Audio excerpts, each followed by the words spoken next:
Erva mate quebrada na mão, ou quebrada no pé, como dizem aqui na nossa região. Você já ouviu ou já fez esse tipo de poda? E aí, acha certo ou acha errado? Bom, para quem ainda não me conhece, sou o Tom Lugarini, produtor, fundador do Datamate, queimador de carijo. E nesse vídeo eu vou te mostrar que a gente tem uma opinião sobre essa poda e eu vou falar sobre isso agora.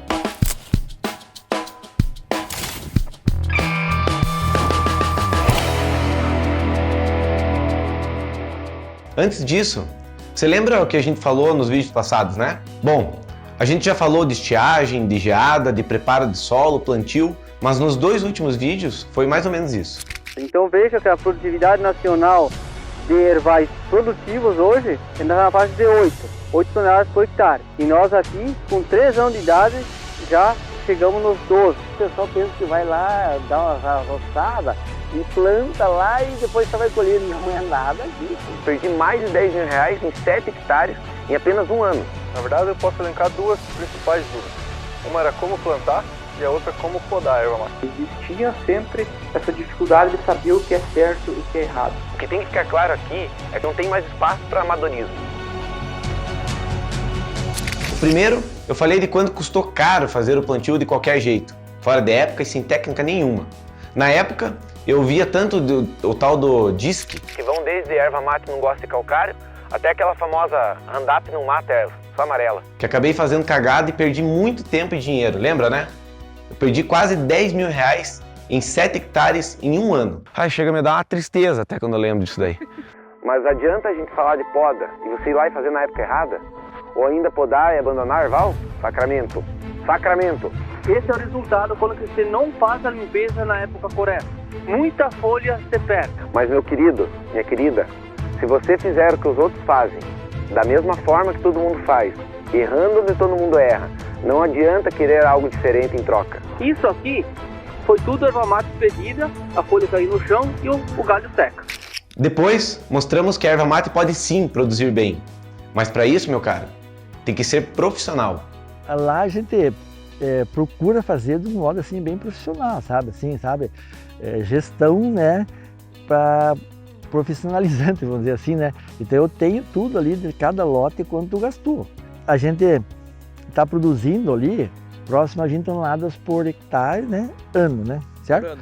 Tem lotes que a gente, que nem o lote 14, por exemplo, deu 27 toneladas a hectare ano passado, sabe? 27, até me ganhei da Argentina lá, sabe? Na verdade, a gente deu uma duvidada do Nhô Miguel lá e foi lá conferir, né? E ainda te mostramos uma técnica de poda, o bacheiro, para você ver que você também pode e deve fazer essa poda. Ai, que medo do pessoal achar que é fácil, daí tão lascado. Mas então, voltando a falar sobre a poda que mostramos no início do vídeo, a tal poda quebrada na mão ou quebrada no pé, como diz aqui na nossa região, o que podemos afirmar é que enquanto não se tem estudos específicos sobre isso, dá uma olhada no que os nossos parceiros têm a dizer sobre o assunto. Quando o pessoal faz a quebra na mão, o primeiro ponto errado é que eles acabam lascando a madeira. O grande problema que o pessoal se ilude é que vai aumentar a produtividade da planta quebrando na mão.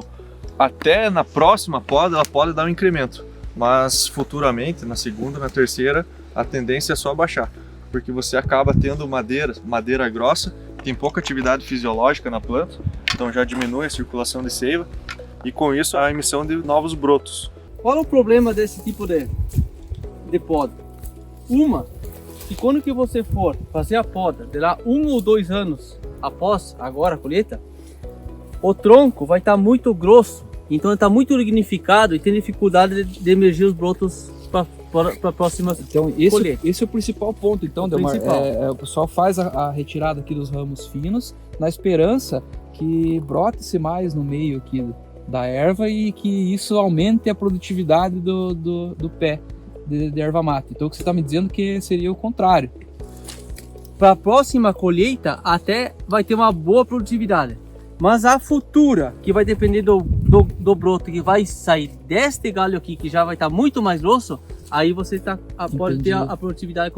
Veja só, isso é muito relevante, assim. Então o que acontece na prática?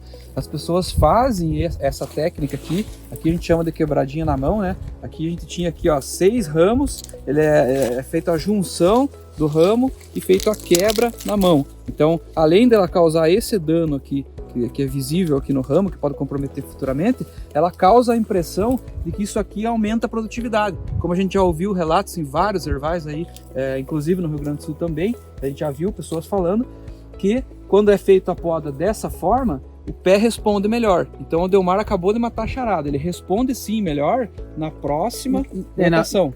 Na próxima, para a próxima colheita. Exatamente, porque já tem estrutura de galho formada. Entendi. E aí, mas a futura, que vai depender do broto que vai sair daqui, a ilha pode estar comprometida. Você lembra que o nosso lema é falar dos erros que nos custaram caro, exatamente para você não errar onde a gente já errou e perder, certo? Então, considerando algumas técnicas que conhecemos, vimos ou usamos e que as suas eficiências já foram testadas e comprovadas na prática, a nossa opinião sobre essa poda, quebrada na mão ou quebrada no pé que você viu aí, é que ela é pouco eficiente. Veja bem, nós estamos te falando isso porque comparamos a eficiência e rendimento dessa poda em um curto, médio e longo prazo, além de compararmos elas com outras podas que são mais eficientes. Eu preciso falar de novo que tem que ter acompanhamento técnico, tem que ser bem nutrido, sombreamento controlado, essas coisas assim? Aparentemente, ela parece ter um rendimento razoável quando vemos a evolução dela no primeiro ano. Sem contar que o material colhido é excelente para a indústria, porque é só praticamente folha. Mas a partir da segunda vez que você faz essa poda, certamente você vai perceber que começa a ficar difícil a condução dessas plantas para tornar elas mais produtivas a longo prazo, onde a gente tem que buscar a famosa abertura de taça, para que a planta abra, cresça para os lados, com novos galhos, novos brotos, etc. Agora, certeza que vão estar duvidando, né? Mas daí não é duvidando do texto, é duvidando do palhaço aqui. Pense comigo aqui, nós produzimos erva mate, certo? Nesse cultivo, o que interessa são folhas saudáveis, com bom rendimento, de peso e tamanho, certo? Nesse caso, nós não precisamos de que engrosse o tronco, nós não lidamos com madeira. Então, quando deixamos esses troncos na planta, ela passa a consumir mais nutrientes para engrossar os caules, galhos, ao invés de jogar esses nutrientes para os brotos e estimular o crescimento das folhas. Com isso, nós podemos presumir que estamos perdendo o rendimento da planta, certo? Mas daí, a justificativa que mais a gente ouve dos produtores que adotam essa prática é que ao deixar esses troncos principais, a planta passa a ter mais área para largar os brotos e daí, consequentemente, ter mais folhas, logo passa a produzir mais, certo? Nós até entendemos essa lógica e aceitamos esse argumento. Mas como eu falei ali atrás, nós focamos aqui na prática mesmo. E aí, os resultados que a gente viu até o momento, principalmente a longo prazo, a gente pode perceber que existem técnicas melhores para aumentar o rendimento nerval, como por exemplo as podas 70-30 ou de bandeiras, que são muito utilizadas no Rio Grande do Sul, além das podas seletivas, que são utilizadas na Argentina, no Paraguai e até aqui na nossa região. Por falar nisso, olha que legal, para aqueles produtores que nos pedem dicas, técnicas e até consultoria online, nós estamos terminando o material sobre essas podas e outras técnicas de poda que são utilizadas pelo setor. Nós estamos lançando um curso, Erva Mate na Prática é o nome. Primeiro, nós vamos entender mais sobre a planta para saber podar ou até cobrar de quem poda pra gente. Depois vamos falar sobre todos os tipos de podas que existem, desde a técnica de poda precoce até podas drásticas de decepa da planta para erveiras improdutivas. Nós vamos mostrar algumas podas boas e outras ruins, e ainda alguns experimentos inéditos que vêm se mostrando muito eficientes. Daí, vamos mostrar quais os tipos de ferramentas que devemos ou não usar e tem novidade aí. Falaremos também sobre segurança, legislação trabalhista, boas práticas, enfim, o curso é bem completo.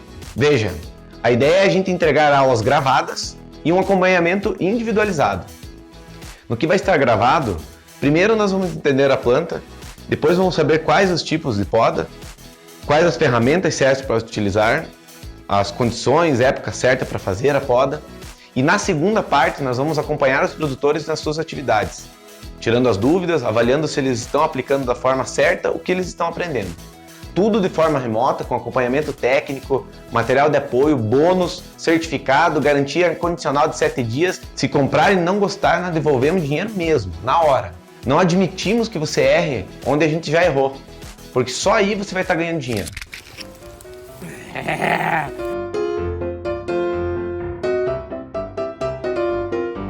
Agora sim, ó. Agora vai ficar. Ó. Agora sim. Tava falando já hoje de poda, né? O certo é você tem que endurar a mão. Aqui, ó. Você vem daqui de baixo pra cima. Ó. ó. Olha, ó.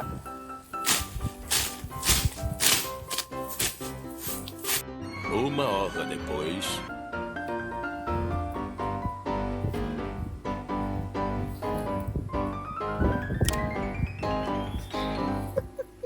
Agora sim. Agora veja só. Como é um projeto piloto e queremos dar o máximo nas entregas, limitamos a primeira turma para poder atender todo mundo com muita qualidade. Então, se você quer saber mais como funciona, valor, quando você poderá comprar, etc., clica nesse botão aqui embaixo que tem tudo ali. Ou, qualquer dúvida, entre em contato com a gente que fazemos questão de tirar todas as suas dúvidas. E se você lembrou ainda de alguém que pode ter interesse nesse material que a gente está produzindo, marca aí, recomenda, indica para a pessoa que nós fazemos questão de atender ela também. Beleza? Valeu? Aquele abraço!